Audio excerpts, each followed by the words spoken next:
Assalamualaikum warahmatullahi wabarakatuh. Nama saya Gisya Fitriani. Saya dari kelas A, program studi akuntansi, Fakultas Ekonomi Bisnis. Saya akan mempresentasikan tugas mikroekonomi yang diajarkan oleh Pak Bobby Fischer, MSI SE, tentang keputusan input perusahaan. Struktur pembahasan yang akan menjadi pembahasan saya hari ini, yang pertama, definisi atau pengertian pasar input. Yang kedua, ciri-ciri pasar input. Yang ketiga, penggolongan pasar input. Yang keempat, kurva penggolongan pasar input. Dan yang terakhir, kelima, teori laba usaha. Definisi pasar input. Pasar input adalah suatu pasar yang dimana tempat berinteraksinya permintaan dan penawaran input atau sumber daya produksi. Atau definisi lainnya dari pasar input yaitu pasar yang menyediakan faktor-faktor produksi yang terdiri atas pasar sumber daya alam, modal, tenaga kerja, dan pasar kewirausahaan. Pengertian pasar input ini sendiri adalah pasar yang menyediakan faktor produksi, terdiri dari pasar sumber daya alam atau tanah, sumber daya manusia atau tenaga kerja, modal atau uang, dan pasar kewirausahaan. Kegiatan produksi akan dapat berjalan dengan baik apabila faktor produksi yang dibutuhkan tersedia. Keberadaan faktor produksi dapat diperoleh di pasar faktor produksi. Jadi, pasar faktor produksi adalah tempat bertemunya permintaan dan penawaran faktor-faktor produksi yang berupa alam, yaitu tanah, sumber daya manusia, yaitu tenaga kerja, modal, yaitu uang, dan pengusaha atau entrepreneur. Penawaran faktor produksi berasal dari konsumen dan permintaan faktor produksi berasal dari produsen, sehingga akan dihasilkan output yang nantinya akan dijual kepada konsumen. Tempat jual beli hasil produksi atau output tersebut dinamakan faktor hasil produksi. Ciri-ciri pasar input yang diantaranya yaitu: yang pertama, pasar ini wujudnya kegiatan, tidak berwujud fisik. Yang kedua, di pasar ini permintaan dan penawaran dilakukan dalam jumlah yang besar.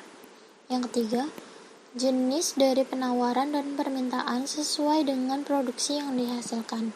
Dan yang terakhir, keempat, penawaran faktor produksi dapat berubah monopoli, sementara permintaan sifatnya kolektif. Penggolongan pasar input. Pasar input terdiri atas faktor-faktor produksi yang meliputi pasar sumber daya alam atau tanah, sumber daya manusia atau tenaga kerja, modal, dan pengusaha atau kewirausahaan. Yang pertama akan kita bahas adalah pasar faktor produksi sumber daya alam atau tanah. Faktor produksi tanah adalah semua kekayaan alam yang terkandung dalam tanah, lautan, dan udara atau sering disebut sumber daya alam, natural resource. Jumlah tanah adalah tetap atau penawarannya tetap. Maka, kurva penawaran tanah bersifat inelastis, sempurna, berbentuk garis lurus. Sedangkan permintaan akan tanah terus bertambah sehingga harga tanah akan semakin meningkat. Pergeseran kurva permintaan dan penawaran pada pasar faktor produksi sumber daya alam atau tanah dapat kita lihat bahwa dengan bergesernya kurva DD ke D1 dan D2 maka harga atau sewa tanah akan mengalami kenaikan. Maka dapat kita simpulkan semakin tinggi permintaan tanah, harga atau sewa tanah akan semakin mahal dan sebaliknya.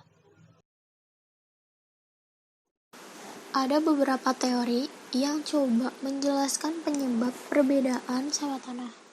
Yang pertama, teori kesuburan asli tanah, yang berbunyi sewa tanah tergantung tingkat kesuburan asli tanah.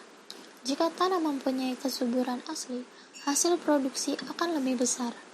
Yang kedua, teori perbedaan kesuburan tanah David Ricardo yang berbunyi, jika tanah punya tingkat kesuburan tinggi, harga sewa akan tinggi dan sebaliknya. Yang ketiga, teori letak tanah Fountain yang berbunyi, jika tanah terletak dekat fasilitas publik atau kegiatan ekonomi, hasil sewa akan tinggi karena letak strategis memungkinkan banyak peluang ekonomi untuk mengembangkan usaha. Yang terakhir, teori harga derivasi tanah yang berbunyi tergantung dari jumlah permintaan terhadap tanah. Yang kedua, pasar faktor produksi tenaga kerja atau sumber daya manusia. Faktor produksi tenaga kerja adalah semua tenaga kerja, baik jasmani maupun rohani, serta terdidik atau tidak terdidik, atau sering disebut dengan sumber daya manusia, human resource, yang melakukan kegiatan produksi barang atau jasa. Sumber daya manusia yang berkualitas akan dapat meningkatkan produktivitas. Tenaga kerja yang akan digunakan dalam proses produksi pada suatu perusahaan selalu mengalami peningkatan sesuai dengan peningkatan jumlah penduduk. Permintaan tenaga kerja oleh suatu perusahaan dipengaruhi beberapa faktor, di antaranya sebagai berikut. Yang pertama, kemajuan teknologi yang dimiliki oleh suatu negara. Yang kedua, banyak sedikitnya barang yang dihasilkan. Yang ketiga, tinggi rendahnya laba pengusaha. Yang keempat, adanya investasi dari pengusaha. Pergeseran kurva permintaan dan penawaran pada pasar faktor produksi tenaga kerja dapat dilihat dari gambar berikut. Kurva penawaran tenaga kerja selalu bertambah sesuai dengan laju pertumbuhan penduduk, sehingga kurva penawaran bergeser ke kanan menjadi S1. Seiring dengan ditemukan teknologi baru, pada kurva permintaan tenaga kerja, pertambahan penawarannya lebih besar daripada permintaan, sehingga upah wage yang diberikan mengalami penurunan dari W menjadi W1. Selanjutnya yang ketiga, pasar faktor produksi modal. Pasar faktor produksi modal adalah tempat ditawarkannya barang-barang modal untuk kepentingan proses produksi. Pengertian barang modal tidak hanya berupa mesin-mesin ataupun peralatan saja, tetapi juga modal uang yang merupakan dana untuk membeli barang-barang modal. Modal yang berupa uang diperoleh dari tabungan atau pinjaman yang nantinya akan digunakan untuk investasi. Diharapkan dari investasi tersebut, permintaan dan penawaran akan barang modal mengalami peningkatan sehingga kurva permintaan atau D dan kurva penawaran S bergerak ke kanan. Kurva permintaan dan penawaran pada pasar faktor produksi modal tampak seperti gambar berikut. Pada pergerakan kurva modal di sini, yaitu semakin tinggi D, semakin juga tinggi S, atau pergerakan kurva modal yaitu ke kanan. Dan selanjutnya yang terakhir atau keempat, pasar faktor produksi pengusaha atau kewirausahaan.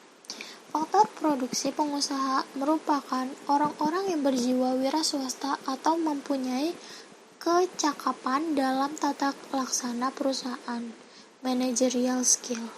Pengusaha mempunyai peranan yang sangat menentukan, yaitu mengorganisasi faktor produksi alam, tenaga kerja, dan modal.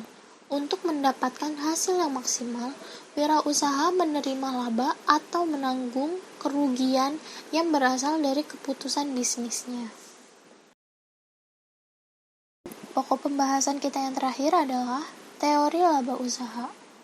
Teori inovasi J.B. Schumpeter yang berbunyi, peningkatan laba perusahaan diperoleh jika wirausahawan mengembangkan produk baru atau melakukan inovasi atas produknya. Yang kedua, teori nilai lebih Karl Marx yang berbunyi, laba diperoleh karena adanya pembayaran upah yang rendah dibandingkan jasa pekerja kepada perusahaan, yang artinya laba diperoleh dari upah yang tidak dibayarkan perusahaan kepada pekerja. Yang ketiga, teori keuntungan JBC yang berbunyi, wirausahawan memiliki tugas memimpin dan mengelola perusahaan agar memperoleh laba. Jika wirausaha berinvestasi di perusahaan, ia juga akan memperoleh bunga modal. Yang keempat, teori resiko usaha Hawley yang berbunyi, wirausaha akan menanggung resiko kerugian jika usaha yang dikelola gagal. Yang kelima, teori residu David Ricardo yang berbunyi, pengusaha akan memperoleh laba jika ada kelebihan penerimaan perusahaan yang dihasilkan dari selisih pendapatan total dikurangi biaya total. Kelebihan inilah yang akan diberikan kepada wirausaha sebagai bunga modal.